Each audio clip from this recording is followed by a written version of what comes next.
tosengi bo aider biso na fête de fin d'année bo sunga biso bo sombela biso bilamba bo akotala biso pe bo lukela biso esika tovanda awa tozana esika te lipango si bateki bo lukela biso esika moko ya bien tokende kovanda tosengi pe botindela biso bilamba mokolo ya bonani botindela biso bilamba bo sunga biso.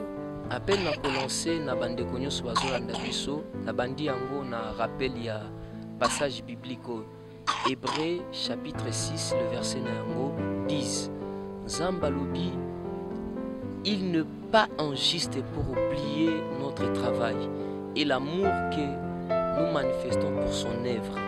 Ça c'est l'œuvre de Dieu. Yango na zosenga na bande nyonso, vous êtes ministre, son excellence.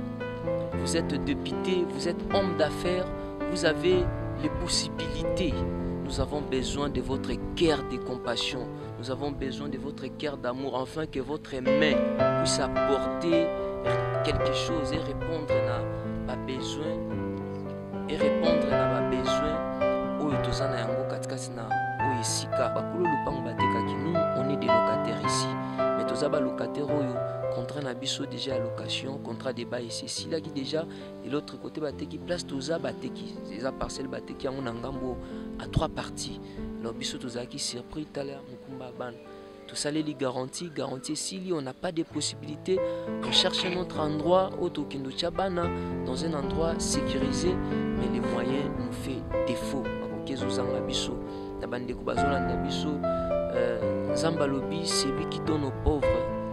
Prête à l'éternel Dieu. Dans la société, abandonner des enfants qui n'ont pas voulu s'y trouver dans cet endroit, ni moins encore avoir cette vie. Mais la réalité de la vie et les circonstances se sont imposées. Et voilà, aujourd'hui, ils vivent sans parents. Non pas qu'ils ont voulu vivre sans parents, mais cela est arrivé, ils n'ont pas de choix. Azai suna tan kozonga na famille na ajo akozonga ka plitamba mususu ka sisi ba classe okajo epesa meli ya komi mutu itina kati ya société parce que nous leur inculquons la notion que ils ne peuvent pas se venger contre ba famille boaksa bango. Ils ne peuvent pas retourner vers ces familles là pour aller faire des bêtises bakende ko ça la vengeance non ko ça la ngote tozali ko impliquer bango que lobiso ba comme des êtres étis na kati ya société bango pe ba IDP car ba famille wana boaksa bango bazonga pour faire du bien alors biso pesi ka fana nzamba otika bango te abaksela bango ya mingi nzamba otika binote abaksela bino ya mingi cœur affligé oye nous sommes bien portés par la grâce de Dieu. Être orphelin n'est pas un choix qu'on fait, mais une réalité imposée et inévitable de la vie. Malgré tout ce qui nous est arrivé dans la vie, le manque de parents, abandonnés sur nos tristesses, manque de quoi manger et s'habiller, et de quoi payer la sonorité. Nous gardons enfant du cœur la flamme de l'espoir et la foi en Dieu. C'est l'avenir nous sera meilleur. Eko Simba.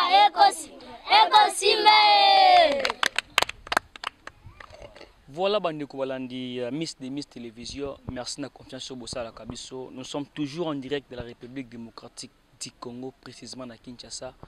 Awa tozana commune ya Kisenso, Wapite ko rendre visite pas bandeko na biso ba orphelin en akata orphelinat, le cœur affligé, na bango affligé voilà. Na bango ne tobeta bango lelo masolo, na bango te otala bango lelo. Ndekonemi awande apesa pourquoi il a eu l'idée là au orphelinat un jeune avec les moyens qu'il gagne peut faire tout ce qu'il veut comme le jeune basalaka mais Dieu l'a mis à cœur dans sa orphelinat ya sungaba ne belé bosomona awa c'est vraiment difficile de voir les conditions qui bande konabiso oba comme président lobi mboka oba dijimboka oba vivre c'est vraiment très difficile. Peut-être que dans la TV, vous trouvez normal, mais voir vraiment la situation ici, c'est vraiment regrettable. Ça fait très mal. Voilà. Na sengan a de mots chafon la chien pour que bande réunion sur bazul bokola ndabiso ba mona bana tozana bango penan d'économie les responsables ya orphelinat au tozana bango awa naki pesa ye pe maloba avant pesa ye maloba nasenga biso na bino tozala na bato moko tosunga vraiment bandeko ya biso oyo baza awa bana oyo parce que nous on croit en eux. Ndeko Nemi peut croire en eux. C'est pour cela avec les paix qu'ils gagnent à tiens en œuvre pour que bano bazotali pakolia bazotali sokolia pour qu'ils ne classe ba comme un peu un jour bateau. Ndeko Nemi bonjour. Bonjour. On est santé. Oui. Mouké par la grâce de Dieu. Voilà, un mot gentil na bakinyo so bazuli bakolanda na Miss Télévision. Nzambe apambola bandeko nyonso baza kolanda biso oyo bazuli baku ya kotala bano ya bitike na commune ya Kisenso quartier Mission précisément na avenue Madimba numéro 11 bipai nzamba apesi adresse na ba rejeté dans la société, ba abandonné des enfants qui n'ont pas voulu s'y trouver dans cet endroit, ni moins encore avoir cette vie, mais la réalité de la vie et les circonstances se sont imposées. Voilà, aujourd'hui, ils vivent sans parents. Non pas qu'ils ont voulu vivre sans parents, mais cela est arrivé, ils n'ont pas de choix. Voilà, Ndeko Nemi, tu es encore jeune, avec les petits gants, tu ne sais pas quoi ça va faire, mais l'idée, il y a ça l'orphelinat, il y a qui ndengenini. Merci beaucoup. Idée à kosa l'orphelinat, ils ont zambé mutua telemisaki yango vraiment katinanga parce que orphelin nde oyongai nazalaki na uti na via orphelin ngai moko nde nazolo babwe na tikali koyeba te banani bazalaki oyanga baboti tikali koyeba bango te. C'était à l'âge de 8 ans nde na se retrouvaki dans la rue. Menzamba salaki ngai ngulu un aumônier militaire, c'est-à-dire pasteur mais soldat. Oya zwakinga na nzela na ye natangi kelasi na nzela na ye nakomi pe mutu mais ezalaki à partir ya âge à 21 ans nde nzamba yaki kocha nga akir après mon diplôme d'état nde nzamba yandi koyebisa nga mais nakokaki ko comprendre yango te. C'est au fur et à mesure nde nzambe ayi ko matérialiser par sa grâce et ses moyens ayi ko matérialiser yango lelo toza ko sala musala avec beaucoup de difficultés mais par la grâce de Dieu toza ko avancer et vraiment c'est un peu ça moi historique ya muke. Voilà, bandeko bozola na biso, nous sommes toujours awa Ndeko Nemi to bitane masolo par rapport à orphelinat. Orphelinat ezanda ko moko te ya fiti et anda ko moko te peut-être bisengola er non c'est une maison où bazo peut-être ba orphelin et passe na mutima ba condition mais c'est ce peu histoire avant bozoka bana ndenge nini si c'est pas un critère moko bozoka bana parce que tout le monde bana basé bila ba sans parents yo mutu beaucoup la bango bozoka bana ndeni vraiment kozwa bana ndengo tuni wana bautaka na ba différentes voies to zana bana oyo to récupérer bango dans la rue, c'est-à-dire on ne sait pas qu'est-ce qui s'était passé dans sa famille et qu'est-ce qui avait fait que à se retrouver na balabala, mais au moni na balabala avec le cœur de compassion. Tant au moni directement tu te vois en elle, tu te vois en lui. Pourquoi? Parce que yo po uta na vie à balabala. Maintenant tu as un travail où ezali ko aider batu ya bongo parce que yo pe baida on a vie. Tous apena ba o famille ko quitter après la mort de ses parents.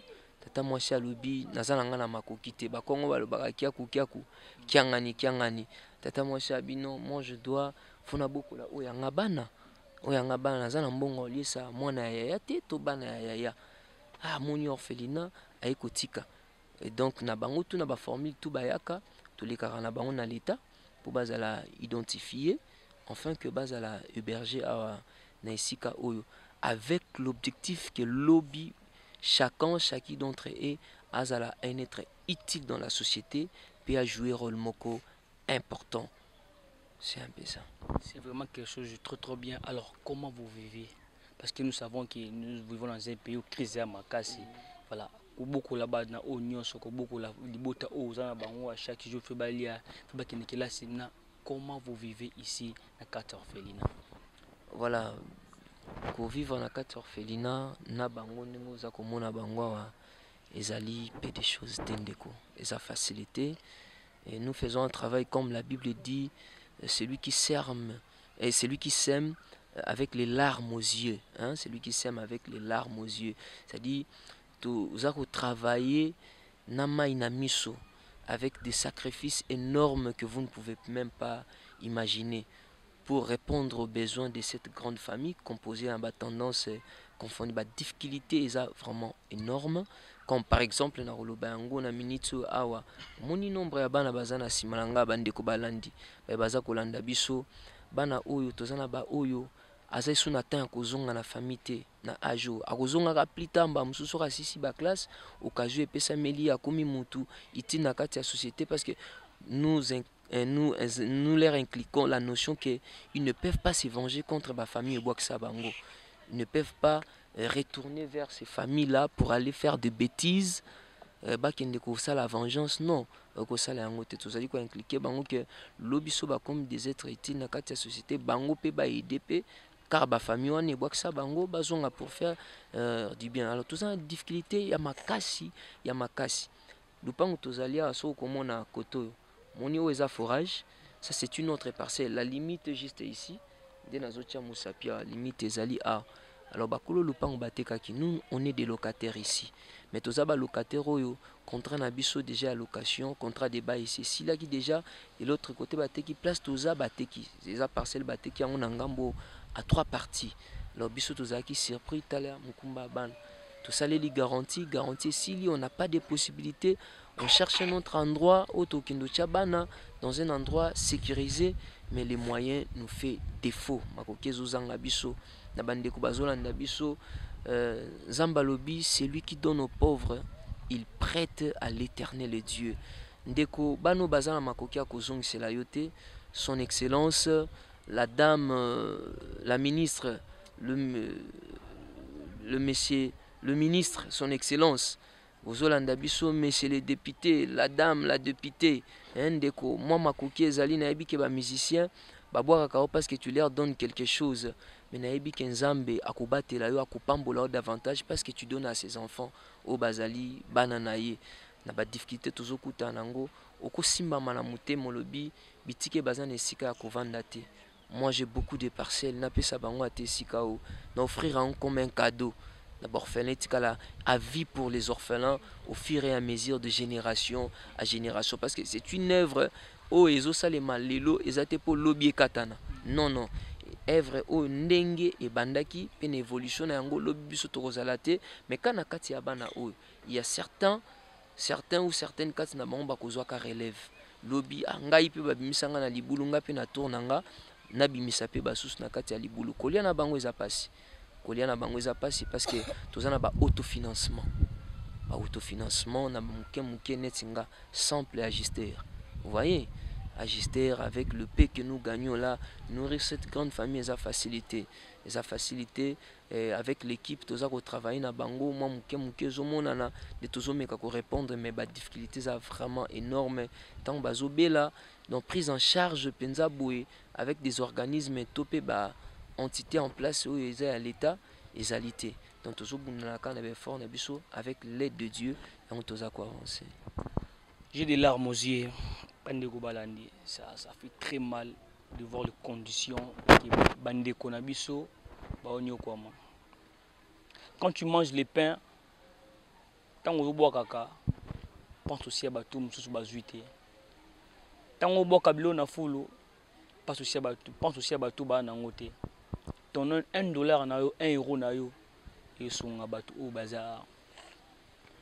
Sauve les vies bandeko o zomona bazar vraiment na besoin bosenga ya biso na bino to tia bango maboko. Parce que bana ba moyen te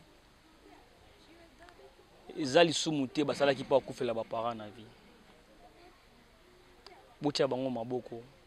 Bino bato bosunga kabiso, bino bato bolanda kabiso. Bokenda bino ko somba bilamba. Mais il y a les gens qui cherchent même un endroit où ils peuvent sortir à moto. Il y a les gens qui cherchent même une cuillère et l'osso.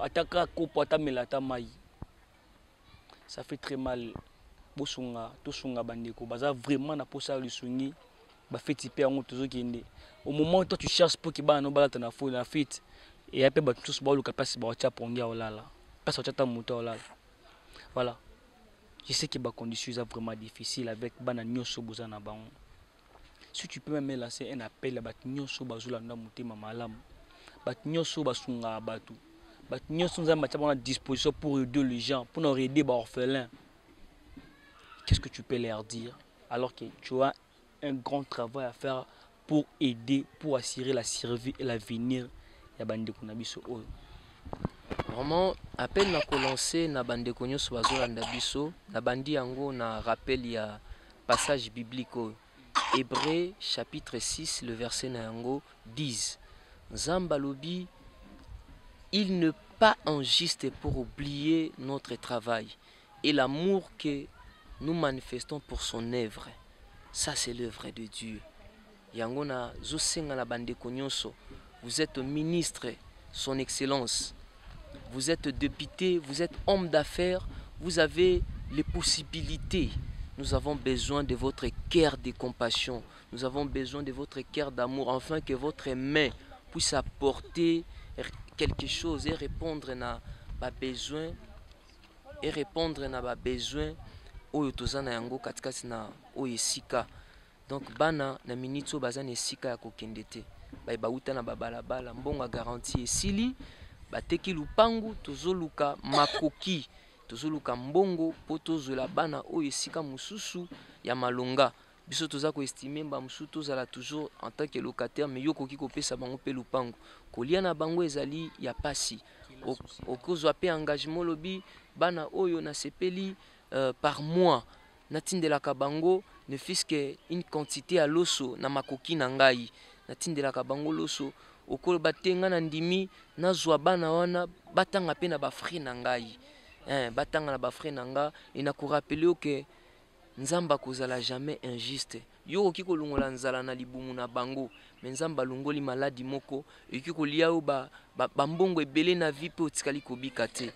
Yo kolungola bango juste na difficulté moko bazanango sur le plan scolaire mais nzamba lungoli yo na ba difficulté ba problème moko judiciaire ya makasi eko peser pona yo ozana poto ozolanda biso na mikili ya bapaya kuna oza congolais o vivra pe mba musu na difficulté et par cette voie nazo réveiller mémoire ya bande konyo nzamba tombola ope baleka na nzela ya bitike ozana poto leka pe na nzela etiki o souffra oyebi pasi oyo orphelin zalaka na yango tala ba vio commune bazana commune eza milieu moko reculé toyebi kisensu mais toza ko bunda avec peu de moyens que Dieu nous donne pour to ebana ko répondre na besoin ya bandeko. On a lancé appel vraiment massivement na bandeko bazolanda biso bopesa bano esika ya kovanda bana baza sur esika ya kovanda te tokomi kobanga tokota décembre bana bakozala bakolo lupango balobi to bima parce que préavis tout sto consommer garantie et c'est là qui déjà kolesa bango ça nous fait vraiment défaut tous en bas difficulté il y a makasi penza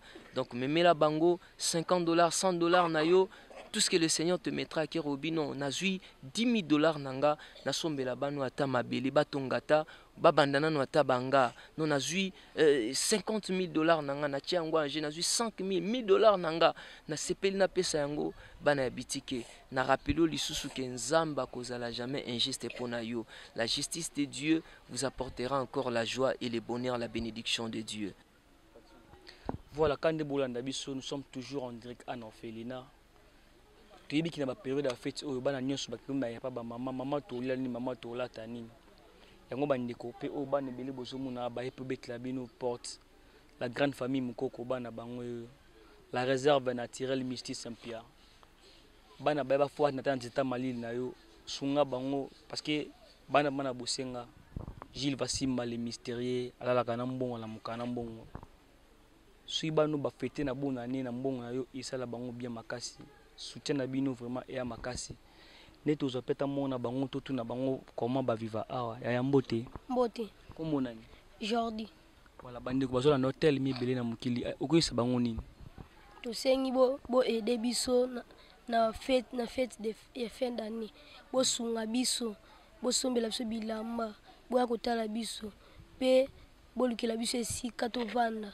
Awa tozana esika te. Lipango si bateki bolukela biso esika moko ya bientôt kene kovanda tosengi mpe botindela biso bilamba mokolo ya bonani botindela biso bilamba bosunga biso. Voilà wana lobi Mais il y a tant d'autres qui n'arrivent même pas à parler. Moi, j'ai des larmes aux yeux. Ça fait très mal. Je ne sais pas ce qui me soit qui ça. Voilà. Bazatel mebele. Yaya Kolobani na bande ko na nia. Ange. Ange bande ko balanda yo ba mama ebele ba papa ebele bazolanda yo. Okibisa bango nini? Bosenga na weza nini? Basunga biso na feti oya bonani bana baninga balata biso to lata te bana baninga bakate baninga basepela biso to sepela te basunga biso batindela biso ta mwa quelque chose balukela biso pesi ka fanda nzamba otika bango te abakisela bango oya mingi Nzamba otika bino te abakisela bino ya mingi parce que nous avons un Dieu des orphelins baleli ba betata pas bino. Voilà tout qui va être na suka. Ce bandit va contact directement pour que va aider vraiment orphelinat. Parce que pas na numéro ni to ba coordonnées, ni sais pas si tu es dans le Facebook, tu dans le voilà.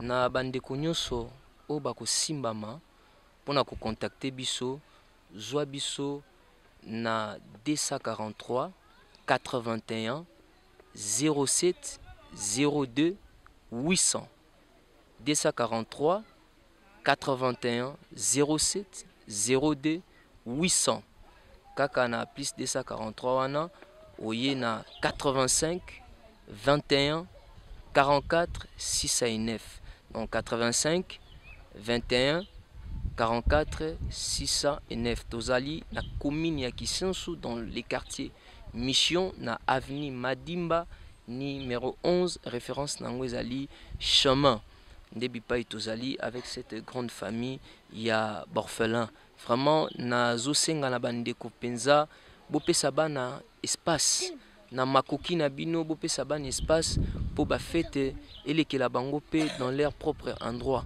awa basi babengani biso batala bakolo lupango bateki lupango sans biso koyeba alors préavis tozwaki ya 6 mois ici esili déjà garantie na biso ici là yela bitike moi je cours pour sauver des vies.